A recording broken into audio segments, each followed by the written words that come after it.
नमस्कार, आप देख रहे हैं स्वराज एक्सप्रेस में हूं आपके साथ बुशरा और बात कर रहे हैं कि मध्य प्रदेश के 18 जिलों की 46 नगरीय निकायों, 17 नगर पालिका और 29 नगर परिषद के चुनाव की मतगणना सुबह 9 बजे से शुरू हो चुकी है। 27 सितंबर को इन निकायों में वोटिंग हुई थी। पहला नतीजा रतलाम में सालाना नगर परिषद से आया था और यहां कांग्रेस को बहुमत मिला था। कांग्रेस के 8, बीजेपी के 5 और 2 निर्दलीय पार्षद अब तक चुनाव जीत गए हैं। लेकिन अभी भी जिस गति से नतीजे आ रहे हैं, ये देखना अभी भी दिलचस्प है कि नतीजे क्या रहते हैं, क्योंकि ये वही चुनाव हैं जिनकी आधारशिला कहीं ना कहीं आगामी चुनाव पर असर डालती है। और इस पर खास चर्चा के लिए इस वक्त हमारे साथ स्टूडियो में मौजूद हैं 2 खास मेहमान। बीजेपी से प्रवक्ता सत्येंद्र जैन जी हमारे साथ मौजूद हैं, बहुत स्वागत आपका। दूसरी तरफ कांग्रेस की तरफ से बात रखने के लिए प्रवक्ता अभिनव बरौलिया जी भी हमारे साथ स्टूडियो में मौजूद हैं। आप दोनों ही का बहुत स्वागत। तो आज की डिबेट इस बात को लेकर के ही है कि जाहिर है आधारशिला जैसी रखी जाएगी उसी के हिसाब से आगामी जो बड़े चुनाव जिसे हम देख सकते हैं, विधानसभा के चुनाव हो या फिर और ज्यादा आगे फहरिस्त की बात कर ली जाए तो लोकसभा चुनाव हो, इस आधारशिला के आधार पर ही जनता वोट करती है। तो जो अभी तक हमें अपडेट मिल रहा था स्वराज एक्सप्रेस पर, कुछ कुछ सीटों के नतीजे घोषित हो भी गए हैं। लगभग 30 सीटों का क्लियर हो चुका है, बीजेपी बढ़त बनाए हुए है। तो इस पर प्रतिक्रिया सबसे पहले सत्येंद्र जी आपसे चाहूंगे, किस तरीके से देखेंगे जो अभी तक अपडेट्स हमें मिल पा रहे हैं और जो समीकरण बन पा रहा है उसे आप किस तरीके से देखेंगे? बुशरा जी, सर्वप्रथम मैं एसएमबीसी स्वराज न्यूज़ के दर्शकों का अभिनंदन करता हूं, अभिवादन करता हूं और एसएमबीसी टीम स्वराज की टीम के समस्त सदस्यों का भी अभिनंदन करता हूं। देखिए, ये चुनाव का एक चरण पहले ही संपन्न हो चुका है और आपने देखा कि उसमें भारतीय जनता पार्टी को अभूतपूर्व सफलता प्राप्त हुई और उसी का ये जो 46 नगरीय निकाय का जो चुनाव के परिणाम आज आने वाले हैं, तो इन सब में भी भारतीय जनता पार्टी को प्रचंड बहुमत मिल रहा है और ये निसंदेह भारतीय जनता पार्टी के संगठन कौशल, माननीय प्रदेश अध्यक्ष विष्णु दत्त शर्मा जी के संगठन कौशल और समस्त कार्यकर्ताओं की मेहनत का, साथ ही साथ हमारी सरकार, माननीय शिवराज जी की जो सरकार है, मुख्यमंत्री शिवराज जी के नेतृत्व में भाजपा की सरकार की नीतियों के ऊपर जनता ने मोहर लगाई है, यह उसी का ही प्रतिफल है। उसी के कारण जनता हमको आशीर्वाद दे रही है। जी, अभिनव जी से एक प्रतिक्रिया ले लेते हैं। अभिनव जी, अभी तक जो हमारे पास आंकड़े आए हैं, कुल 30 सीटें लगभग क्लियर हो चुकी हैं, उसमें भी बीजेपी बढ़त बनाए हुए हैं। देखिए, मेरे पास जो आंकड़े आ रहे हैं अभी जो जीतने के, उसमें मैं चारों तरफ देख रहा हूं कि रतलाम, खरगोन और झाबुआ, छिंदवाड़ा और कई जगह पर, मतलब जैसे देखने को मिल रहा है मेरे को, तो कई जगह पे कांग्रेस जीत चुकी है और कई जगह आगे भी है। और साथी भाई को बताना चाहूंगा कि पिछले नगर निगम जो चुनाव हुए थे उसमें 5 नगर निगम कांग्रेस जीती और जिस ग्वालियर, जबलपुर में तो ऐतिहासिक जीत हुई है। तो आने वाले जो रिजल्ट हैं, और आपने भी शुरू में बुशरा जी जैसे बताया था अभी डिबेट शुरू से पहले कि कांग्रेस की जीत से ही शुरुआत करी आपने, तो आगे भी रिजल्ट आपको कांग्रेस की जीत का ही देखने को मिलेगा। लेकिन आपको नहीं लगता ये एक आधार है, क्योंकि बहुत ज़्यादा वक्त मैं नहीं समझती हूँ कि बचा है, कैंपेनिंग लगभग शुरू हो चुकी है। एक तरफ हम केंद्र लेवल पे अगर बात कर रहे हैं तो राहुल गांधी कैंपेनिंग कर रहे हैं, पद यात्रा पर निकले हुए हैं, भारत जोड़ो यात्रा पर निकले हुए हैं वो। इसी की तर्ज पर छोटे छोटे ऐसे ज़िले भी हम देख रहे हैं कि छोटे स्तर पर भी पद यात्रा शुरू हो चुकी है। तो ये कोशिश इसलिए ही तो हो रही है कि परफॉर्मेंस आगामी चुनाव में अच्छी हो पाए। और अगर यहाँ पे फिर भी देखा जाए बीजेपी की बढ़त को लेकर के, जैसे कि मैं जिक्र कर रही थी यहाँ पर सत्येंद्र जी से, तो इसका कितना असर आगे पड़ सकता है? देखिए, कांग्रेस पार्टी लगातार जनता के मुद्दों को उठा रही है। बेरोजगारी, महंगाई, बिजली की जो बिल समस्या है, सड़कें, पूरे सड़कों का हाल बेहाल है मध्य प्रदेश में। तो आप देखेंगे, और घोटाला प्रदेश एक तरीके से बन चुका है, उस भ्रष्टाचार के मामले भी उठ रहे हैं और जगह जगह जो राहुल गांधी जी की यात्रा का उत्साह है, आप देख रहे होंगे लाखों लाख लोग लगातार आज 21-22 दिन हो गए हैं और वहां जुड़ते चले जा रहे हैं। तो आप देखेंगे, और ये छोटी छोटी यात्राएं हर जिले, पंचायत और शहरों में भी शुरू हो चुकी हैं। तो एक तरीके से कांग्रेस पार्टी लगातार ग्रास रूट पे काम कर रही है और जनता के मुद्दों को उठा रही है और सरकार को, भाजपा की जो सरकार है उसको लगातार जगाने की कोशिश कर रही है, चाहे केंद्र में हो चाहे यहाँ मध्य प्रदेश में शिवराज सिंह चौहान जी की सरकार हो। तो हम लगातार कोशिश कर रहे हैं कि जनता के मुद्दों और जनता की बात करके और जनता के लिए लड़ाई लड़कर हम आगे आए और जनता के मुद्दों को लगातार उठाते रहें, और उसी का रिजल्ट है, परिणाम है जो हमें लगातार जीत मिल रही है, चाहे नगर निगम में हो चाहे नगर परिषद में हो। आज भी जो आंकड़े आ रहे हैं उसमें भी आपको देखने को मिलेगा कि किस तरीके से कांग्रेस का परचम लहरा रहा है। ठीक है, इसका जवाब सत्येंद्र जी से ले रहे। सत्येंद्र जी, अब अभी तक तो बहुत अच्छी बातें चल रही थी, लेकिन अब मैं चाह रही हूँ कि विशेष मुद्दों को लेकर के भी बातचीत हो जाए। क्या लगता है कथनी और करनी में कहाँ पर अंतर है? अभी भी आपको ऐसा लगता है कि कांग्रेस कहीं ना कहीं कमी छोड़ रही, यही वजह है कि जितनी उम्मीद की जा रही थी उतना परफॉर्मेंस निकाय चुनाव में भी देखने को नहीं मिला, क्योंकि दावे इससे ज्यादा के किए गए थे? देखिए मैडम, मैं बता दूं आपको, भारतीय जनता पार्टी के लिए चुनौती अगर है तो भारतीय जनता पार्टी स्वयं है, और अपने ही बनाए हुए कीर्तिमानों को भारतीय जनता पार्टी नए कीर्तिमान रचती है। और लोकतंत्र है, हमारे पिछले समय में 16 नगर निगम या जो नगर पालिकाएं हैं, मैं आपको डेटा दे देता हूं।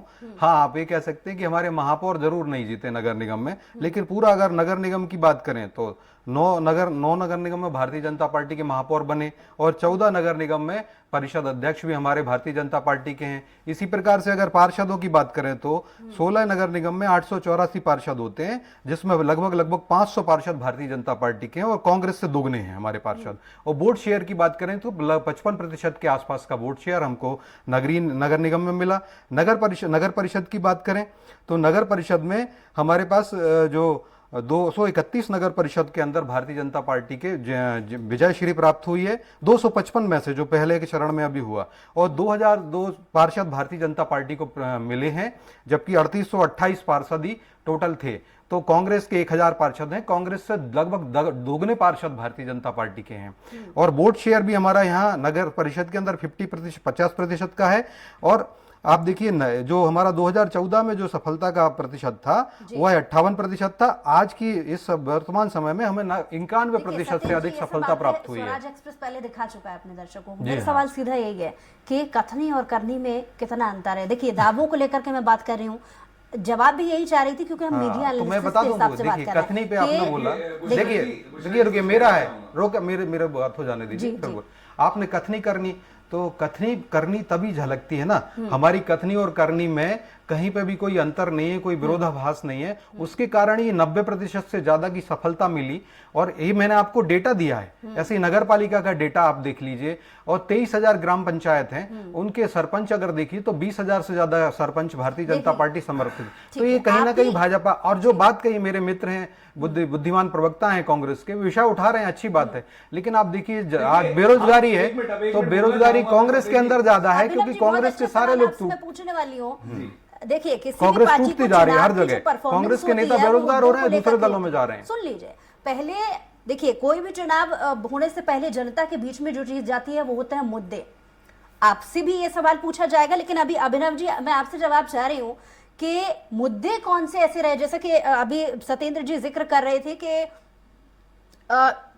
परफॉर्मेंस बीजेपी की कांग्रेस से बेहतर रही है, तो मुद्दे कौन से रहे जो कांग्रेस उनको ग्राउंड जीरो पर जाकर के पकड़ नहीं पाई, जनता से कनेक्ट नहीं कर पाई? देखिए, जनता से कनेक्ट हुए तभी हमारा 2 से 2.5 लाख का वोट स्विंग हुआ है मध्य प्रदेश में, जिससे बौखलाई हुई है भारतीय जनता पार्टी। आप देखेंगे 313 ब्लॉक में से 150 ब्लॉक, 150 ब्लॉक्स में पानी नहीं पहुंचा था गर्मी के दिनों में। किस तरीके से सड़कों का हाल है। अभी लेटेस्ट में आपने इंदौर में देखा 20 से 25,000 युवा सड़कों पर थे। मतलब आप समझ सकते हैं जनता के मुद्दे बराबर उठ रहे हैं। ये जीत की बात करते हैं, उज्जैन और बुरहानपुर में क्या तमाशा हुआ है और किस तरीके से प्रशासन और पुलिस का दम्भ से बीजेपी जीती है, और कहां क्या क्या हुआ, किस तरीके से प्रत्याशियों को उठाया गया, मारा पीटा गया, ये सारी कहानी खुली हुई है। विंध्य क्षेत्र में ये लोग खत्म हो चुके हैं, कहीं पर भी इनका ठीक है, आप पुलिस प्रशासन के दम पे 1 साल और अपना आगे बढ़ा सकते हैं, लेकिन अभी आपको बता रहा हूं मैं, बेरोजगारी चरम पर है, महंगाई, अगर आप भी सब्जी लेने जाएंगे, दाल लेने जाएंगे, दूध लेने जाएंगे, लगातार बढ़ रही है, किसी की सैलरी नहीं बढ़ रही है, नौकरियां मिल नहीं रही हैं, किसी के इंक्रीमेंट्स नहीं हो रहे हैं, कुछ भी नहीं है, चारों तो तरफ चाहे हाहाकार केंद्र है। हो या फिर राज्य सरकार हो, दोनों ही तरफ आप विपक्ष में ये तमाम जो मुद्दे आप बता रहे हैं इनको उठाने की भी तो कोशिश करना पड़ेगी नहीं, तभी तो जनता लगातार के रोज बीच में- भारत जोड़ो यात्रा में आप देख रहे होंगे, ये मुद्दे वहां से जो शुरू होते हैं और सुबह से शाम तक लगातार कांग्रेस के कार्यकर्ता प्रदर्शन करते हैं और लड़ाई लड़ते हैं जनता की, और लगातार लड़ रहे हैं, और इसीलिए जनता के साथ आज भी जो रिजल्ट आ रहे हैं वो आपको देखने को मिलेंगे। ये लोग तो कहते थे कांग्रेस खत्म हो गई, कांग्रेस कहीं नहीं है, विपक्ष नहीं है, आज कहां से ये कांग्रेस को कह रहे हैं कि दुगने, अरे यानी दुगने इसलिए competition हैं दिया है आपके आपने। पास क्योंकि आपके पास प्रशासन है, इसलिए दुगने। आपने जिस छल और कपट के साथ सरकार को चलाया है और जिस तरीके से घोटाले, आप कैट की ठीक रिपोर्ट है। को नकारते हैं, कैट की रिपोर्ट में क्लियर आ रहा है, पोषण आहार, छोटे छोटे बच्चों का आप आहार खा गए, बच्चों को खाने को नहीं मिला। कारण डैम 1 साल पहले डैम बना, उस डैम के जिस तरीके से घोटाला सामने आया है सबको पता है, 576 करोड़ की रोड टूट गई, वो किसी, मतलब आप समझ सकती है मैडम, एक साल में रोड टूट गई, कांग्रेस के जमाने के पुल अभी तक बने हुए हैं। और इस तरीके से कई घोटाले हैं, नर्सिंग घोटाला हो, भर्ती घोटाला हो, पूरे घोटाले ही घोटाले, घोटाले ही घोटाले, घोटालों की सरकार चल रही है और मिस्टर घोटाला की वाहवाही हो रही है। तो जनता सब देख रही है और आने वाले समय में आपको भी देखने को मिलेगा। सत्येंद्र जी जवाब दीजिए अभिनव जी की बात का। देखिए मैडम, ये तो कांग्रेस है, कभी भी अभी इतनी 90% से ज्यादा की कंपटीशन दे रहे हैं हम, बाकायदा जनता के बीच जाकर ये मुद्दे भी उठाए जा रहे हैं, और ये बिल्कुल कहना गलत नहीं होगा कि पिछले दिनों भी हमने कैंपेनिंग को लेकर के बात की हो या फिर पदयात्रा हो राहुल गांधी की, और सक्रियता, अभी 2 दिन पहले ही पीसीसी चीफ कमलनाथ ज्ञापन देने के लिए जब पहुंचे थे तो बड़ा हुजूम और महंगाई, बेरोजगारी, ये तमाम मुद्दे उठाने की कोशिश की थी, यानी कि जो चीज वो जनता के बीच में जाकर पहुंचाने की कोशिश कर रहे हैं वो पहुंच रही है, ऐसा उनका दावा है, ऐसा उनका बुशरा जी, अब दावा आप है, बोलने दो ऐसा मुझे। उनका दावा है, ऐसा कल जी। कल 12-15 दिन की यात्रा करके पांचीलाल मेहरा जी लाल घाटी पे पहुंचे थे, उन तक को राज्यपाल जी से नहीं मिलने दिए गया, और शिवराज जी खुद मिलने नहीं गए। कम से कम कोई छाले लगे हुए आदिवासी भाई आए थे, उन तक से नहीं मिले। कमलनाथ जी वहां गए, उन लोगों से बात करी, अरे थोड़ी सी मानवता, संवेदनहीन होना चाहिए, मतलब क्या हो गया, संवेदनहीन हो चुकी है ये सरकार पूरे तरीके से, इनके पास कुछ भी नहीं है कहने को। अरे थोड़ा सा अगर दिल में जज्बात होते, कुछ होता तो शिवराज सिंह चौहान जी को जाना चाहिए था उन भाइयों सत्येंद्र से जी, कुल मिलाकर अभिनव जी लगातार कह रहे हैं कि कंपटीशन दे रही है बीजेपी को कांग्रेस। जी मेरी बात तो सुनिए, जवाब जी। मैंने बताया ना, भारतीय जनता पार्टी ही स्वयं चुनौती है भारतीय जनता पार्टी के लिए। क्या कांग्रेस देख पाएगी? कांग्रेस को 90% से ज्यादा मुंह की खाई है पूरे चुनाव में। अगर कांग्रेस अगले 2000 एक्सेप्ट कर रहे हो, आप भाजपा ही भाजपा के लिए चुनौती है, ये दिख रहा है। अरे हमारे कीर्तिमान हम खुद बनाते हैं। आप शांत रहिए, देखिए आप जो है आप अपने समय बोलिएगा, यही कांग्रेस की, अरे सारे कांग्रेस के अंदर है, कांग्रेस टुकड़े टुकड़े हो गई, कांग्रेस बिखर चुकी है पूरे देश में। अरे कंपाउंडर चलाने वाले, कांग्रेस को चलाने वाले कंपाउंडर है, मेरा मत करवाइए। कांग्रेस को चलाने वाले, कांग्रेस को चपरासी चला रहे, कांग्रेस के नेता खुद कह रहे हैं, धिक्कार है इस कांग्रेस के लोगों के लिए कि कांग्रेस के कह रहे हैं कांग्रेस को चलाने वाले चपरासी चला रहे हैं। खुद मनीष तिवारी जी बड़े नेता हैं और कमलनाथ जी कह रहे हैं कांग्रेस में हम ड्राइवर भेजेंगे, हम अपनी गाड़ी भेजेंगे, कांग्रेस से भाग जाएं। देखिए क्या अभिनव बात जी, कर रहे हैं? आपने कांग्रेस को क्योंकि जनता ने बुशरा जी, कांग्रेस को हर बार ये सारे मुद्दे जो आप कह रही हैं कांग्रेस लेके आई 5 राज्यों में, और कांग्रेस 5 राज्यों में बेरोजगार हो गई। कांग्रेस उत्तर प्रदेश में 90% से ज्यादा सीटों पर अपनी जमानत नहीं जब्त हो गई। 80 लाख रुपए से ज्यादा की जमानत राशि कांग्रेस की जब्त हुई है उत्तर प्रदेश में। क्या बात करते हैं कांग्रेस की मध्य प्रदेश में भी यही स्थिति है। 2024 में ये 50 सीट आएंगी तब भी कहेंगे कि हमारा बहुत अच्छा प्रदर्शन है। ये जो प्रतिलक्षित होता है, अरे जब हमारे 80% से ज्यादा, जब हमने 20,000 से ज्यादा ग्राम पंचायत जीती, जो जनपद की बात कही, अरे सब जनता देख रही है, जनता ने आपको तमाचा मारा। 313 ब्लॉक की आपने बात कही, 313 ब्लॉक में 200 से ज्यादा ब्लॉक के अंदर भारतीय जनता पार्टी समर्थित ब्लॉक के जनपद अध्यक्ष बने हुए हैं। क्या बात करते हैं आप ग्रामों की बात, जिला पंचायत 42 जिला पंचायत अध्यक्ष हमारे बने हुए हैं भारतीय जनता पार्टी के। समझ भी पाऊंगी और बातचीत भी कर पाऊंगी। अभिनव जी, जैसा कि थोड़ी देर पहले आपने जिक्र किया गुटबाजी को लेकर के, बीजेपी हमेशा से आरोप लगाती रही है कि गुटबाजी का असर कांग्रेस की परफॉर्मेंस पर भी पड़ता है, और आप थोड़ी देर पहले जिक्र कर रहे थे कि बीजेपी में भी अंदरूनी कलह चल रही है। और अच्छा, ये इस बात का जिक्र मैं इसलिए भी कर रही हूँ कि पिछले दिनों बड़े नेता कांग्रेस के लगातार इस बात का हवाला देते रहे हैं कि अब बीजेपी में में गुटबाजी शुरू हो गई है। जवाब क्या देंगे? देखिए, खुद सत्येंद्र जी से पहले जवाब ले लेते हैं, फिर देखिए आपके पास मैडम, आएंगे। हाँ, जी। देखिए मैडम बुशरा जी, मैं बता दूं, खुद कमलनाथ जी ने कहा गाड़ी से छोड़ाएंगे हम, कांग्रेस से निकल जाना है जिसको। तो अजय सिंह जी ने क्या कहा? अजय सिंह जी भारतीय जनता पार्टी के नेता हैं, धिक्कार है इस कांग्रेस को। अगर मध्य प्रदेश की बात करो तो कांग्रेस मध्य प्रदेश के अंदर टूटी हुई है, बिखरी हुई है। अगर नहीं, अजय सिंह जी समर्थन करते, नहीं कमलनाथ जी बिल्कुल सही कह रहे हैं और बिल्कुल सही बयान दिया, लेकिन उन्होंने कहा कमलनाथ जी ने गलत बयान दिया। कमलनाथ जी को एक स्लैप मारा एक तरह से अजय सिंह जी ने। और यही बात राष्ट्रीय स्तर पर कांग्रेस टूटी हुई है। अरे नाभिकीय विखंडन एक टर्मिनोलॉजी होती है, एटॉमिक फिशन जिसको हम कहते हैं, nuclear fission. Congress nuclear fission से ज्यादा तेजी से विभक्त हो रही है, टूट रही है, विखंडित हो रही है और विदीर्ण हो रही है। टुकड़े टुकड़े हो रहे हैं, कांग्रेस के छितड़े छितड़े हो रहे हैं। कपिल सिब्बल कोई भारतीय जनता पार्टी के नेता नहीं है। आज कपिल सिब्बल का क्या हाल हो गया?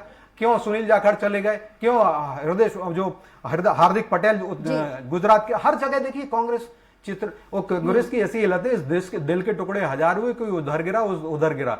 कांग्रेस अपने आप में ही विखंडित संभाल ही नहीं पा रही, क्योंकि कांग्रेस में चपरासी चलाते कांग्रेस को। बीजेपी की तरफ से क्योंकि बहुत पहले समय से ये आरोप लगते रहे हैं कि गुटबाजी कांग्रेस के बीच में है। कुछ उदाहरण आपने गिना दिए हैं, लेकिन मैं ये जानना चाह रही हूँ अभिनव जी आपसे, क्योंकि अचानक से कांग्रेस भी अब बीजेपी में अंदरूनी कलह को लेकर के सवाल जवाब करने लगी है। बड़े नेता इस पर बयानबाजी भी करते हैं, किस आधार पर कह रही है? 2-4 उदाहरण आप भी दे दीजिए। देखिए, न्यूक्लियर फिजन की ये जो बात कर रहे हैं, तो मैं इनको बताना चाहूंगा, डेफिनेशन बता रहा हूं, छोटी सी है। The nucleus of uranium-235 is highly unstable, so when a neutron is made to collide with uranium-235, it breaks up into smaller atom with the liberation of large amount of energy. It is called nuclear fission. तो गुटों में बटी जो ये, इसको समझ सके तो समझना आप बाद में। मैं बताना चाहूंगा, गुटों में बटी शिवराज गुट, महाराज गुट और नाराज गुट। तो वीडी शर्मा जी जो है, उनका गुट अलग बन चुका है।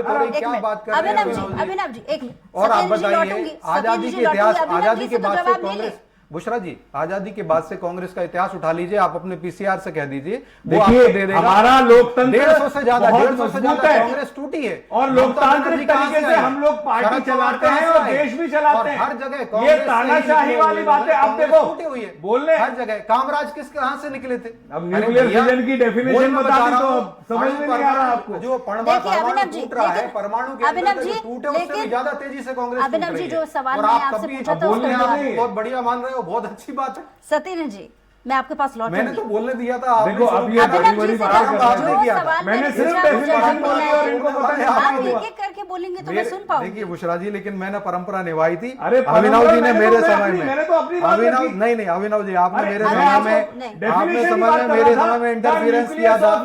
आपने मेरे समय में is highly unstable, so when a neutron is made to collide with uranium-235, it breaks up into small atoms with the liberation of large amount of energy. किसी भी परमाणु के अंदर जो होता है, हाँ, ये विस्फोट है आपके अंदर। आपकी कांग्रेस में विस्फोट है। शिवराज गुट, महाराज गुट, नाराज गुट और अब वीडी शर्मा जी का गुट भी आ गया। पार्टी तो आप लोग जनता का नहीं सोच रहे हो, आप लोग घोटालों का सोच रहे हो। घोटाला। देखिए, मुझे लग रहा है, एक मिनट आप दोनों शांत हो जाइए। मुझे लगता है जिस मुद्दे को लेकर के हम पूछ रहे थे ना, वो मुद्दा एकदम भटक चुका है। सीधा सवाल अभिनव जी मेरा आपसे था कि गुटबाजी का आरोप अगर बीजेपी पर कांग्रेस लगा रही है तो आधार क्या है? सीधा बिल्कुल पहले जवाब दीजिएगा, फिर मैं सत्येंद्र जी के पास वापस मैंने आपको खुल के साथ, मैं वही बता रहा था, सत्येंद्र जी मुझे बोलने लगे। मैंने इनको ये बड़ी बड़ी बात कर रहे थे न्यूक्लियर फिजन की, मैंने उसकी डेफिनेशन भी बताई। देखिए, टूट कैसे होती है, क्या होता है, बंदरबाट हो रही है। आपने रिसेंटली भोपाल में देखा होगा, पार्षदों की लड़ाई हुई थी, शायद आपको पता होगा किस लिए हुई थी।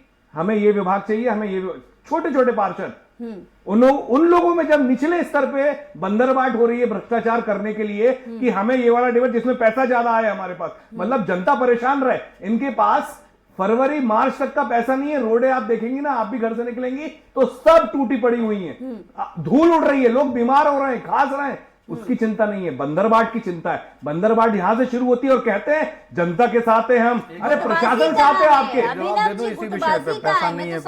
गुटबाजी दिख रही है आपको सामने, शिवराज गुट, महाराज गुट, नाराज गुट और वीडी शर्मा गुट लगातार। कौन है नाराज गुट? कौन है? देखिए, नाराज गुट जो अलग से चल रहा है, इनका नरोत्तम मिश्रा जी हो सकते हैं, उसमें सारे भूपेंद्र सिंह जी हो सकते हैं, उसमें राजेश शुक्ला जी हो सकते हैं।